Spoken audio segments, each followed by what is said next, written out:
আমি এক গ্র্যাজুয়েট গৃহবধূ। বাবা মা ছোটবেলা থেকেই বারবার বলতেন, ভালো করে পড়াশোনা করো, জীবনে এই লেখাপড়াটাই তোমার কাজে লাগবে। কিন্তু মজার কথা হলো, আমার গ্র্যাজুয়েশনের ডিগ্রিটা খবরের কাগজের পাত্রচাই বিজ্ঞাপন ছাড়া আর কোথাও কাজে লাগেনি। আমার বিয়ের বিজ্ঞাপনে লেখা হয়েছিল কন্যা স্নাতক, আর সেজন্যই বোধহয় ইঞ্জিনিয়ার বর সহজে জুটেছিল আমার। অন্তত আমার বাবার তাই ধারণা। তাদের মতে তাই পড়াশোনা আমার কাজে লেগেছে বইকে। অঙ্কে খুব ভালো ছিল আমার মাথা, দিদিমণিরা তাই বলতেন। মনে পড়ে কাকডাকা ভরে উঠে অঙ্কের প্রাইভেট টিউশন পড়তে যেতাম এলাকার সেরা মাস্টার অবনী দাসের কাছে।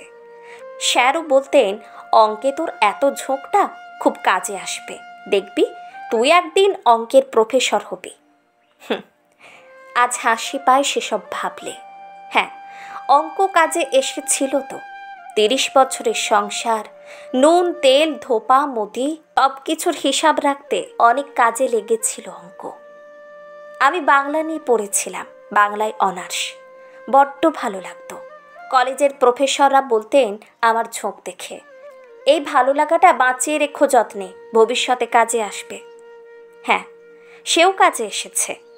অলস দুপুরে খাতার পেছনে হিজিবিজি কবিতা লেখা আর ছেলেকে বানান শেখানো।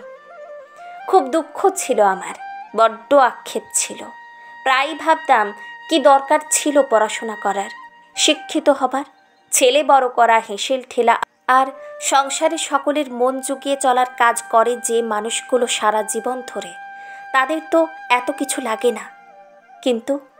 কিন্তু হঠাৎ সব ভাবনা কেমন যেন পাল্টে গেল গতকাল। আমার ছেলে চাকরি করে দেশের নামজাদা মাল্টিন্যাশনাল কোম্পানিতে। এই বছর সে হয়েছে বছরের সেরা এমপ্লয়ি।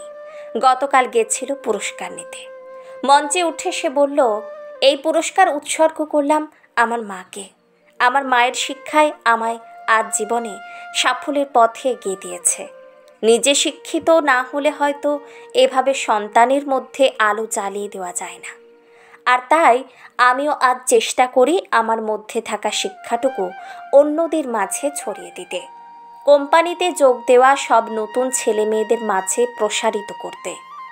দুচোখ পেয়ে জল ঝরছিল আমার। আমি ভুল ভাবতাম।